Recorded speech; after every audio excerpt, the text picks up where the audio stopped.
la actualización del protocolo que sancionamos en el 2015 con el ministro Goyan y con Cristina de presidenta, claro.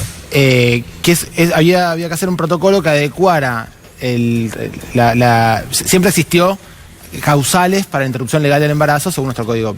La Corte Suprema de Justicia hace un fallo que se llamó fallo FAL, 2002. donde instruye al Ejecutivo a que haga un protocolo. En 2015 se sanciona el protocolo y ahora lo que hizo el Ejecutivo fue actualizarlo con un par de actualizaciones que estaba bien, correspondían a hacerlas, pero que... digamos, ¿con el Código Civil también y con ese tipo de actualización? No, eso ya estaba hecho en 2015. No, acá lo que se hizo fue explicitar un poco mejor qué hacer con las personas con discapacidad y las personas menores de edad. Estaba bien, pero no había un gran cambio. Y de hecho también quiero que, para que se quede tranquila la gente, al revocar este protocolo, queda vigente en el 2015, con lo cual existe una normativa y tampoco es un decreto ni una resolución.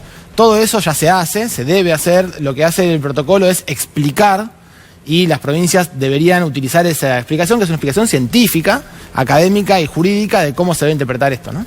Rubinstein renunció. Ahora, ¿quién queda a cargo de la salud en Argentina? A mí lo que me preocupa es eso, porque la verdad estamos ahora, tenemos del día de ayer 62 casos de sarampión, ya llegan a 62 casos de sarampión confirmados en el país. Esto es muchísimo, tenemos confirmación de circulación interna en el país.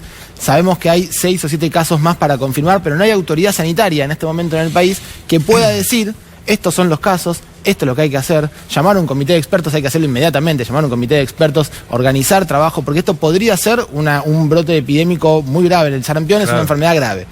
Cuando uno no tiene cabeza, no solo falta el secretario, faltan todas las autoridades de ahí para abajo. Entonces están los equipos técnicos, que yo conozco algunos, y dicen: no sabemos qué hacer, no podemos emitir los alertas, no sabemos cómo seguir adelante porque no tenemos quien firme nada, digamos. Ahora, Nicolás, lo hablábamos recién, ¿no? Acá desde algunos sectores se trató de instalar la figura de Rubinstein como si fuera alguien que se retoba, ¿no?, contra el Poder Ejecutivo y que hace lo correcto. Pero tuvo tiempo para hacerlo. Tuvo tiempo además, pero no solamente hablando del protocolo del aborto, y lo decía anteriormente. ¿Por qué Rubinstein no pateó el tablero cuando empezaron a faltar las vacunas? El sarampión no es el primer brote que hay acá. Hubo muchos, una enfermedad que estaba erradicada en nuestro país. Hay que decirlo, no existía sarampión aquí en este lado del mundo. Y esto ocurre porque faltaron vacunas. ¿Por qué no se plantó contra el gobierno con el plan Remediar, cuando lo desarticularon y dejaron de llegar medicamentos a la gente? ¿Por qué no se plantó cuando le dijeron: no es más ministerio, esto es secretaría? Dijo: sí, señor, agachó la cabeza y fue para adelante. Esto es una decisión política, claramente, ¿no? Sí, yo creo que es una decisión política, lamentablemente, que es no pensando en la razón por la cual están en la política estas personas, que es para mejorar la salud del pueblo, para mejorar los intereses del pueblo. Pero me parece que ambos dos, tanto el presidente, está jugando un juego que a mí me preocupa mucho, que es aumentar sobre su núcleo duro, que está en contra de cosas que son... Porque acá no estamos hablando del aborto, estamos hablando de algo que tiene 100 años en nuestro país, que es la interrupción legal del embarazo. Estamos hablando de cosas que están sancionadas, que la Corte Suprema ya explicó cómo se tienen que hacer. No hacer esto es estar en contra de toda la historia jurídica de nuestro país, de la Corte Suprema. Está mal, no se puede. Entonces digo, para fortalecer un núcleo político que lo viene haciendo en los últimos meses, el presidente también echa y deja realmente sin conducción el barco de la salud. Es una de las cosas más graves que puede pasar, no tener ministro de Seguridad o ministro de Salud, porque puede pasar algo grave en cualquier momento y no tenés quien conduzca el barco. Y yo la verdad que no sé en qué estará pensando Rubinstein, pero entiendo que también ya sabía que iba a pasar esto, y si hace una cosa por el estilo a 10 días de irse, o lo hubiera hecho hace un año, o lo dejaba que lo firme el próximo, digamos, ¿para qué hacer una cosa en contra de tu gobierno a 10 días? Creo que parece una movida armada. Sí, una toma ¿no? de pelo. Sí. ¿Cuál es el legado que está dejando Rubinstein después de todo el tiempo de gestión que tuvo? ¿Qué nos deja ahora? A mí lo que más me preocupa de todo lo que pasó con este gobierno, en este ministro y ministro anterior, es la sensación de que el Estado Nacional no se tiene que hacer cargo de la salud. Y a mí hay un episodio que siempre me llama mucho la atención, lo menciono porque me parece que es grave. Fue cuando fue la epidemia de hantavirus a principios de este año en Epuyén, en Chubut. Sí. Se le consulta a la Autoridad Sanitaria Nacional qué hacer al respecto, y él comenta: yo no iría a la zona, como si tratara de un paseo turístico. Digo, eso es tan importante porque al no tener un Ministerio de Salud que sienta que el sistema de salud y la salud de su pueblo es una responsabilidad que debe llevar adelante, se rompieron todos los lazos sociales alrededor del sistema de salud. Quedan los trabajadores en los territorios, los secretarios de salud de los municipios, tratando de defender y construir la salud que se puede. Hay que volver a armar un sistema de salud. Hemos abandonado la idea de un sistema de salud, va a haber que trabajar muy fuerte porque no tenemos ahora un sistema que garantice el cuidado. ¿Qué hace la gente para atenderse a la salud? Y va a un hospital a las 3 de la mañana, hace 8 horas de cola. no hay una línea de cuidado establecida por el gobierno que hay que volver a recuperarlo, es uno de los problemas más grandes. Los camiones sanitarios que mostramos en un informe acá en C5N que estaban escondidos en un lugar y abandonados, ¿siguen así? Siguen abandonados, echándose a perder. Muchos de ellos, pensemos que para sacarlos a funcionar el 11 de diciembre va a haber que cambiarle la rueda, la batería, va a haber que hacer una inversión y un tiempo para ponerse a hacerlo funcionar porque estuvieron abandonados y se echaron a perder. Esos, pero además todos los equipos que había, que sabían trabajar los territorios, que conocían la realidad, fueron desarmados. Va a haber que volver a convocar equipos para que se pongan a trabajar. Yo siempre pienso que lo más importante no son las tecnologías en salud. Uno a veces hace hincapié en la falta de vacunas o la falta de medicamentos, que son muy importantes, pero lo más importante en salud siempre es el cuidado. Todos sabemos eso. Lo que más necesitamos es ver a un profesional de la salud que nos escuche y en todo caso que nos indique alguna medicación, alguna vacuna.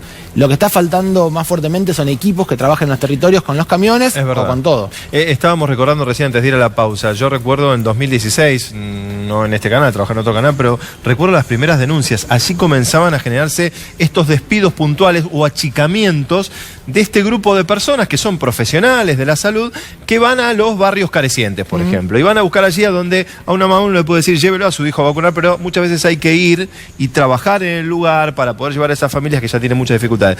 Todo eso dejó de existir. Entonces después tenemos, ahí vemos el resultado, ¿por qué pasa esto? Y ahí están las faltas de cobertura de vacunación, porque esos equipos que llevaban vacunas a esos territorios dejaron de ir. A muchos de esos trabajadores los tuvieron meses y hasta años en una oficina sentados sin tareas hasta que renunciaron. Primero sacaron tareas. No es que le sacaron para ahorrar el dinero. Lo que querían era arruinar la función del Estado. También es muy gráfico, hay trabajadores, por ejemplo, del programa Remediar, que tenían una capacidad logística después de 12 años de trabajo, que conocían cómo mandar un medicamento, la trazabilidad, conocer perfectamente eso.